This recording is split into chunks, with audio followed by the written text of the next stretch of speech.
Welcome back to Learn with Chris. In this Norse related video, I am going to talk about the ruler of the afterlife, Hel, and I'm going to answer the question, or I'm going to try to answer the question of whether Hel is a goddess or not. And I'm answering this question, or attempting to, because in the pagan circles that I see and I engage in on the internet, a lot of heathens, pagans, they see Hel as a goddess, and they even worship her as a goddess. They even go so far as to worship some of the Jotnar as gods and goddesses as well. For example, Loki or Sutur. I find all of this to be extremely confusing, and I don't know why these individuals do this. As far as I can tell, or as far as I understand things, the Jotnar are the enemies of the gods. They are not gods, and it doesn't make any sense to me why some pagans view them as something that you should worship and not something that you should revile. So I must be missing something, because my knowledge comes directly from the Eddas, either through reading the Old Norse directly or through multiple English translations. But yeah, anyway, so I just want to make a video about why I believe that Hel is not a goddess. And I have three, let's call it arguments, or three pieces of information, and I will provide quotes, mostly from the Prose Edda. Actually, no, I think all from the Prose Edda, to support my ideas. The first idea is that Hel has a Jotun lineage, not an god lineage. She's not Aesir, she's not Vanir. She has a direct Jotun lineage. Second point is that she was assigned as ruler of the underworld. It's not inherent to who she is. She wasn't born into that role. It was given to her by Odin quite directly. So it's an assigned role, not an inherent role. Because we would assume inherent roles would be something related to the gods, right? If you're Thor and you're the god of thunder and lightning, that's who you are. You were born into that, right?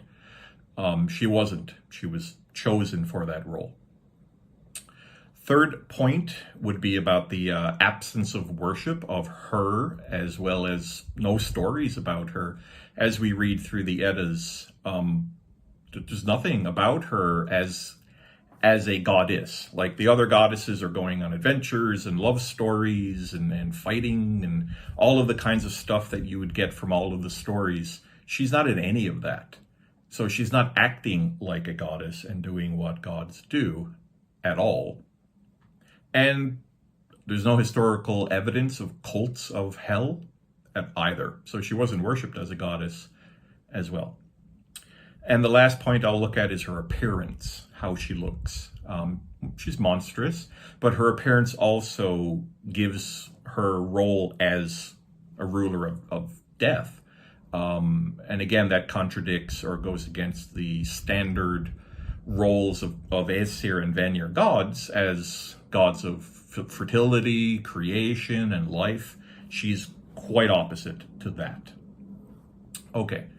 So, let me explain in detail about her lineage.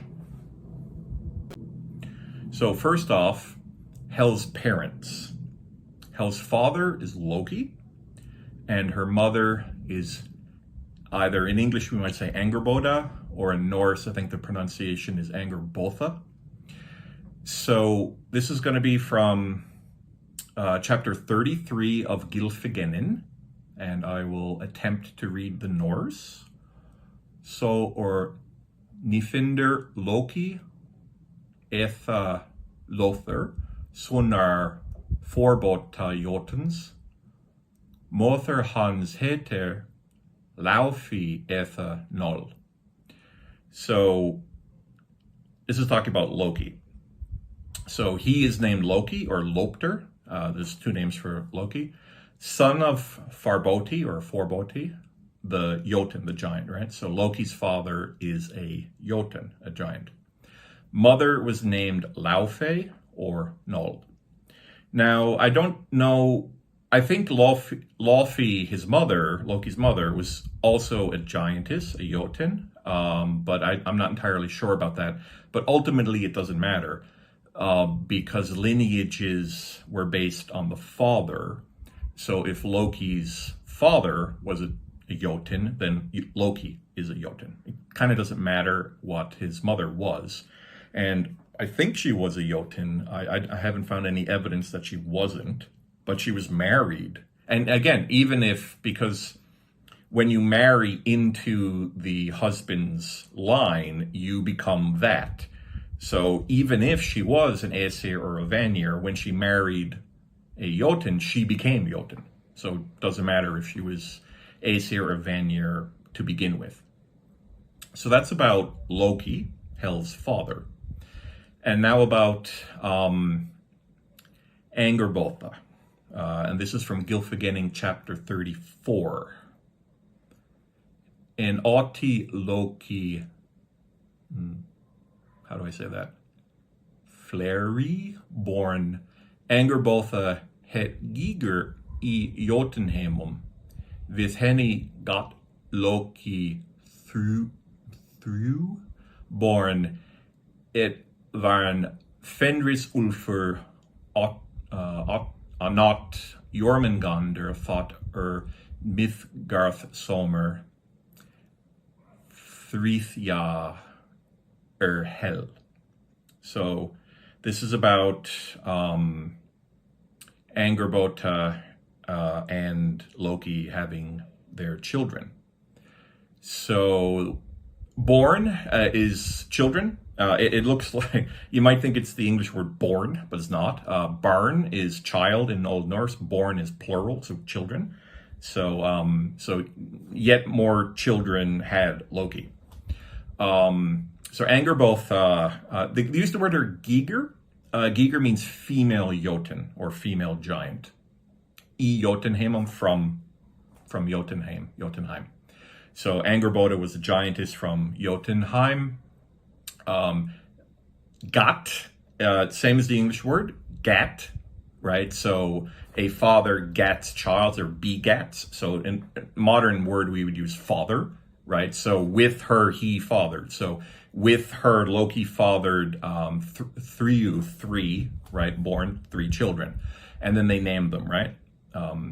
Edvar Fenris Wolfr, one was Fenris, wolf. Anat is another or second. So second was Jormungandr. Thought Midgard Somer, who was the Midgard serpent, right? And then third was Hel. So the 3 children of Loki and Angerbotha was the Fenris wolf, Jormungandr, the Midgard serpent, and Hel. So Hel's parents are 2 Jotun, Loki and Angerbotha. So how can she be a goddess if that is her lineage? Well, there is one way, but it's not true. If she married into either a Vanir or Aesir family, if she married a Aesir god or Vanir god, she would be considered that. And we have 2 examples of that. The first is Skathi, who is Jotun. She married Njothr, the god of the sea, and she became Vanir. She became a goddess. So Skathi became the goddess of winter, hunting, and mountains. So a Jotun who married a Vanir god became a Vanir goddess, and she was worshipped as such. And then the other example is Gerther, who married Freya's brother. And he actually had to go through a whole process of wooing her. He fell in love with her and he wanted to marry her. So he actually had to woo her to get her, but he did. And there's a whole story about that, of course. And so Gether, former Jotun, now Vanir goddess. She is the goddess of earth and fertility. However, Hel never married. She's not married to anybody. Now, so if she had have married a, Vanir god, then we could consider her a goddess, but she did not. So her lineage is clearly Jotun, and she never married anybody. I don't think she has a consort either. Okay, so that's my first reason why she's not a goddess. She's a Jotun.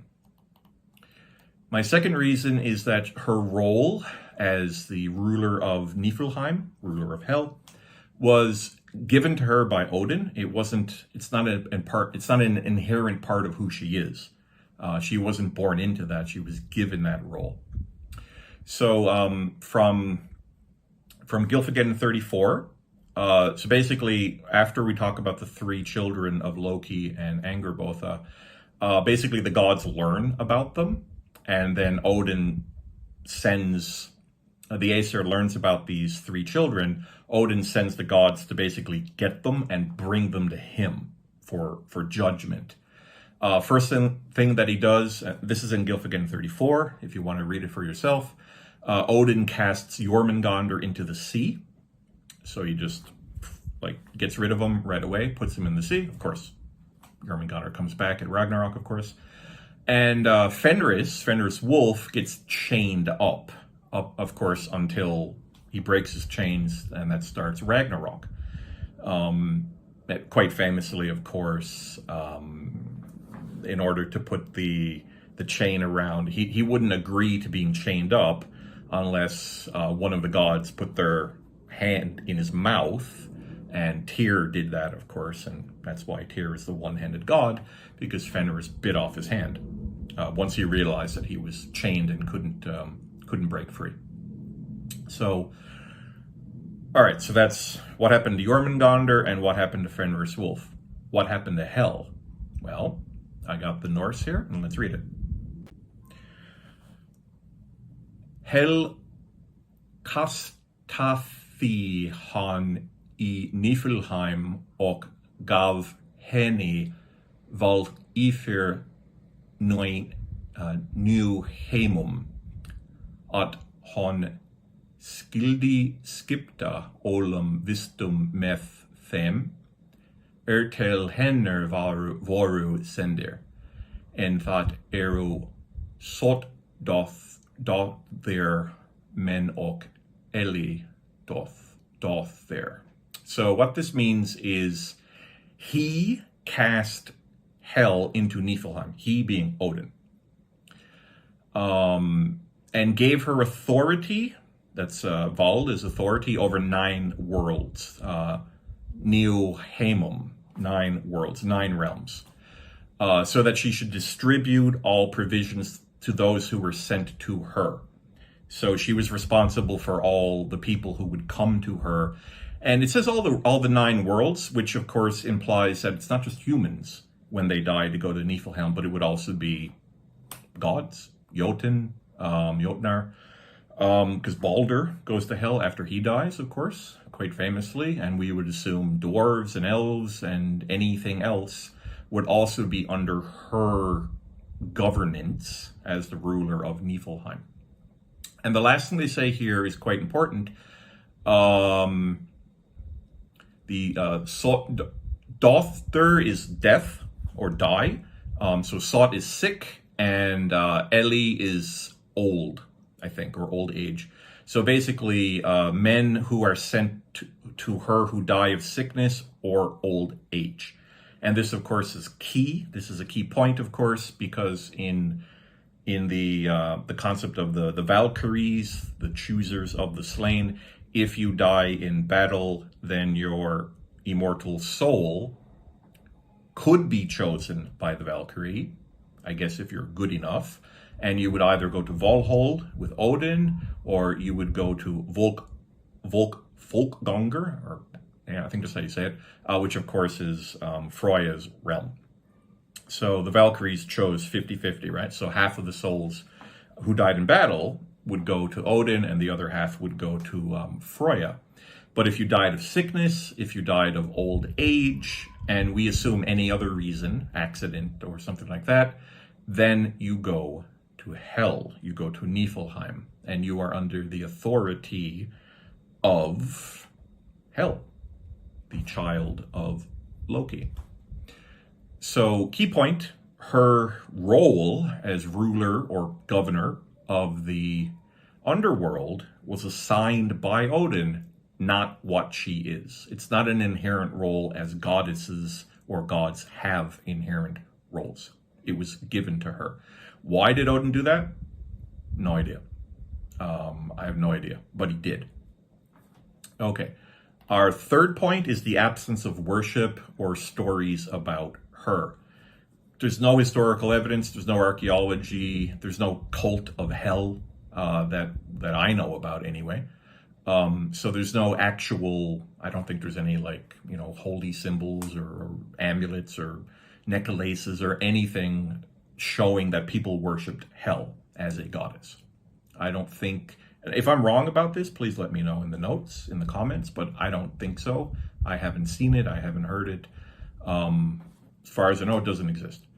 And then, of course, the other point was especially in the Eddas, the gods are always going on adventures. They're going to different places, doing different things, falling in love, getting into fights, hunting and fishing and all kinds of stuff. Hel doesn't do any of that. So she's not equated in any way as the normal Vanir god or goddess or Aesir god or goddess going off on adventures. She doesn't do any of that. So if she was a goddess in the same kind of vein as the Aesir Vanir, well, then she should have been doing these things in the Eddas, right? But she's not. So why not? Well, she's not a goddess. That would be my answer. And the last point is about her appearance, how she looks. Okay, and this is also from Gylfaginning, chapter 34. Hon blå hof, ein hof meth, ho runderlit, fi or hon of kenth, och heder gnuplit, och grimlik. So blå hof, half blue, and half flesh colored. So half blue means, well, half of a corpse, right? Because corpses go blue, right? So anything blue related in these stories means dead or corpse. Like Draugr would be blue as well, right? So she's half blue and half flesh colored, and it's kind of like right down the middle, right? She looks like Two-Face or something from Batman. So she's easily recognized. And her body, she's bent and grim looking, right? So she's easily recognized. She looks like a corpse. So I think her appearance as looking like undead, this shows what her role, I guess, because her role is related to death. If she was an Aesir or Vanir goddess or god, their roles are always related to life, right? They're related to fertility, they're related to creation, making things, they're related to making people, making the world, Odin and his brothers, of course. They're related to life. She's antithesis to that. She's death. She looks death, she looks like death, and that is her given role. Now, I'm not entirely sure if she changed in her appearance once she was sent to Niflheim and her appearance matched the role, or I don't know, with chicken or egg, which came first, no idea. But her appearance is monstrous, right? And that doesn't gel with the gods, right? So when we look at gods like, of course, Frigg and Freya, Balder, they're all beautiful and they're all pure and they're, the best type looking, people, right? While even other Jotun are also like Freyr's wife, Gether, she was also very beautiful, right? So even Jotun, some Jotun women, were beautiful as well because the gods wanted to marry them, right? So the Jotun weren't monstrous in appearance. They might have been monstrous in their power or in their desire for chaos and destruction. But Hel is a monstrous child, you know. I mean, look at her brothers, Fenris Wolf and Jormungandr, right? So, okay, so just to recap, in my opinion, Hel is not a goddess. She is the child of Jotun, Loki and Angrboda. Her role as the ruler of the underworld, Niflheim, was given to her by Odin. It's not inherent to who she is. There are no stories of her worship, and there are no stories of her doing goddess-like things in the Eddas. And she looks like a monster. So all of these combined together, from my understanding, is that she's not a goddess, and I don't know why people consider her thusly. Am I wrong? Please let me know in the comments. Have a good day. See you next time. Bye-bye.